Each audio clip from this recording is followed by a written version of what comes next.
Hi, my name's Rebecca Steed, and this is my final persuasive speech in Communication 101 on leadership and communication. Today's agenda includes an introduction, key points, quotes, statistics, and then the conclusion. Have you ever attended a child's soccer game where you watch all the children follow the ball around because there is no one to lead them in the right direction? Without good leadership, every aspect of life is like following that ball. The purpose of this speech is to persuade each of you to utilize effective communication to become an effective leader. Today, we will be covering effective leadership and effective communication. There are many people in leadership positions. However, great leaders are the ones who exhibit effective communication. I have worked with some great leaders throughout my career, along with reading and completing chapters 1 through 13 in Understanding Human Communications by Ronald D. Adler. In Communication 101, the fundamentals of oral communication.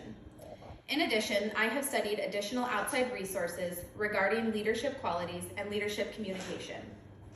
This has given me a great understanding of leadership and communication. In addition to this PowerPoint, I have provided each of you with a handout highlighting the main points of today's speech.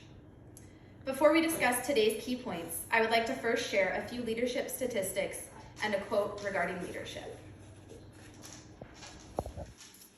86% of employees and executives deem lack of collaboration or ineffective communication as the reason for workplace failures.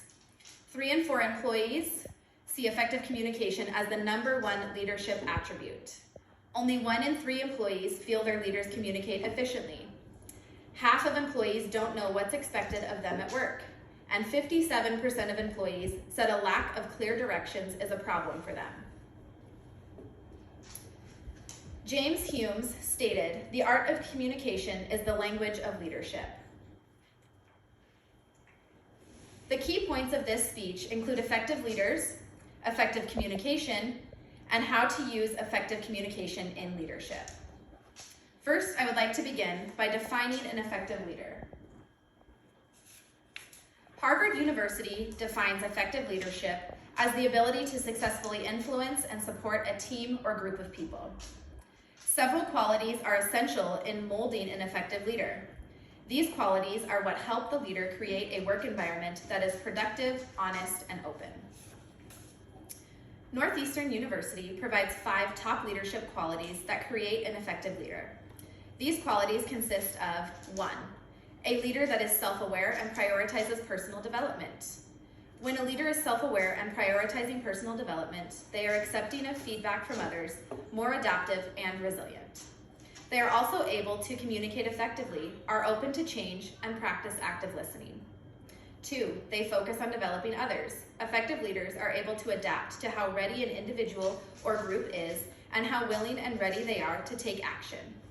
Important tasks a leader must remember when developing others include delegating, coaching, and mentoring. 3, they encourage strategic thinking, innovation, and action. Teresa Good, an associate professor at Northeastern University, said, "As a leader, you have to look forward. You have to think about where the organization is going."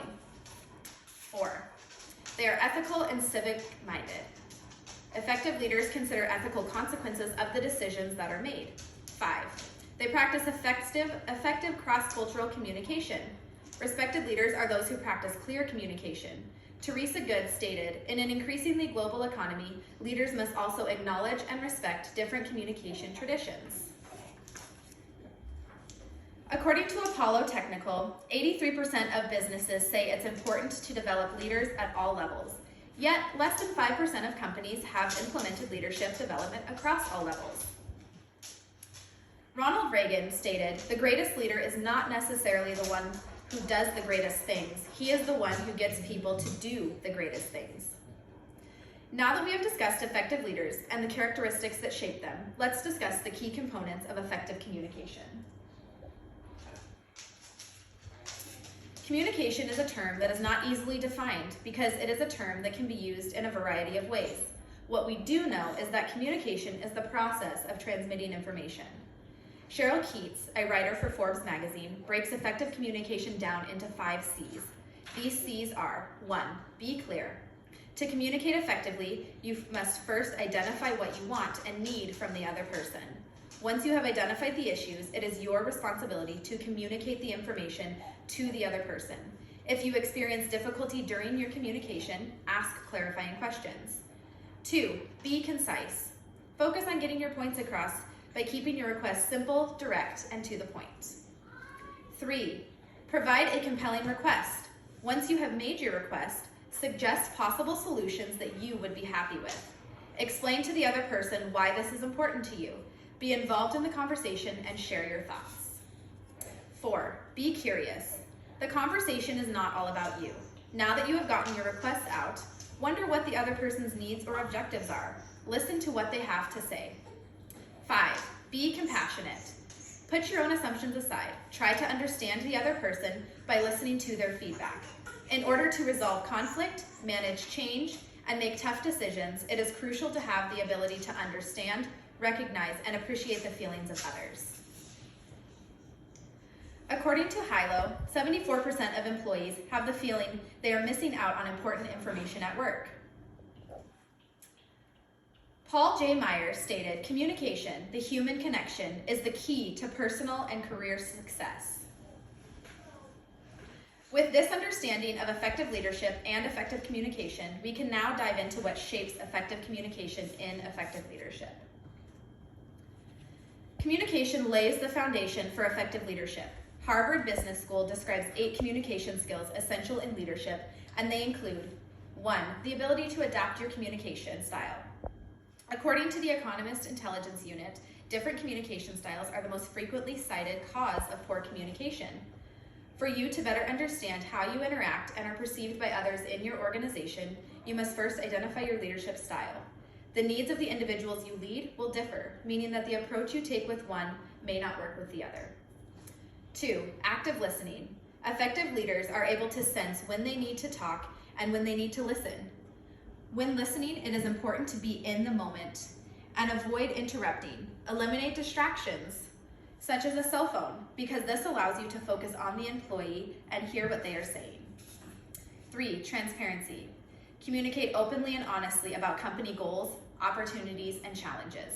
In doing so, the leader is building trust with their team and creating an environment where others feel empowered to share their ideas.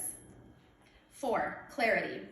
Be specific when speaking with your employees. When setting goals, ensure that it is clear what is needing to be done to achieve this goal.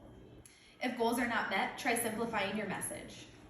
5, the ability to ask open-ended questions. Jennifer Currents, president of the consulting firm The Currents Group, uses the acronym TED, which stands for Tell Me More, Explain What You Mean, Define That Term or Concept for Me. When asking open-ended questions, you are able to gather more information and ensure that you are understanding what they are saying. 6, empathy. Employees feel heard and valued when their leader is able to understand their feelings and experiences. When leaders respond with empathy, they are able to improve communication and build stronger relationships with their team. 7, open body language. Body language plays a large role in how your message is conveyed. To convey warmth and trust, a leader should make eye contact and smile at their audience. 8, receiving and implementing feedback. A leader is able to build trust with their team when they ask for their feedback. Once the feedback is communicated, it is important that the leader act on that feedback. If the team continues to provide feedback without seeing any changes, they will lose faith in their leader. It is important to be transparent with your team if a change cannot be made right away. According to LinkedIn, 80% of employees believe that employee communication is crucial in developing trust. Gilbert Emilio, president and CEO of National Semiconductor Corporation, stated, "Developing excellent communication skills is absolutely essential to effective leadership. The leader must be able to share knowledge and ideas to transmit a sense of urgency and enthusiasm to others. If a leader can't get a message across clearly and motivate others to act on it, then having a message doesn't even matter." Today we discussed what it means to be an effective leader, the characteristics that shape an effective leader, effective communication, and the relationship between effective communication and leadership. Now that you've learned the qualities of an effective leader, I implore you to apply effective communication in your career setting to become an exemplary leader. Thank you for allowing me to take the time to talk to you about leadership and communication. Here I provided the resources that I used to construct my speech, and again, thank you for listening.